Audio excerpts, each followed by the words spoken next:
Hi everyone, this is the practice summative in chapter 2, the differentiation, paper 1, question 1 and question 2. Now let's look at the question number 1.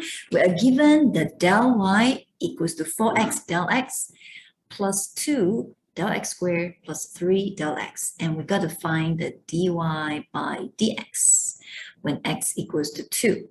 So when we see this, how are the delta y and delta x related to dy dx?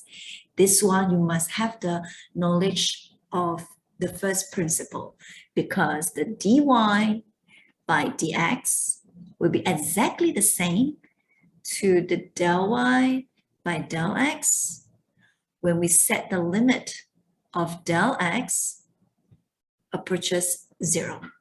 Okay, so what we need to do is since we're given del y, we just need to divide by del x and put it in this, set the limit, find the limit of del y by del x when del x approaches 0.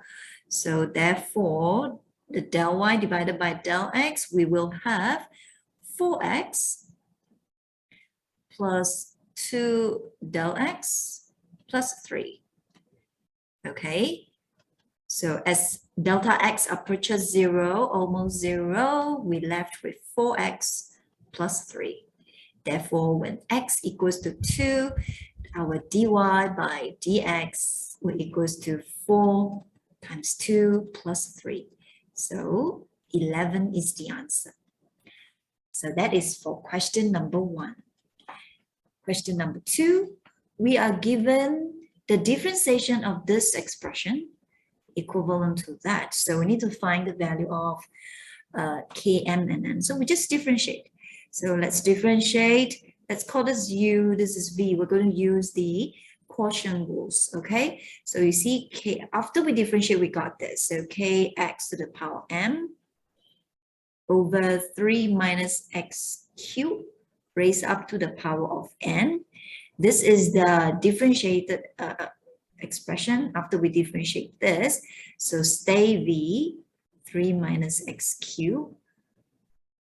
Differentiate u, so we have 3x squared minus stay u and differentiate the v, that is negative 3x squared and divided by 3 minus x cubed raised up to the power of 2. Now let's simplify the numerator. Open up the bracket, multiply the factor 3x squared in. So we have 9x squared minus 3x to the power of 5. And then negative times with the negative, we have positive 3x to the power of 5 over 3 minus x cubed raised up to the power of 2.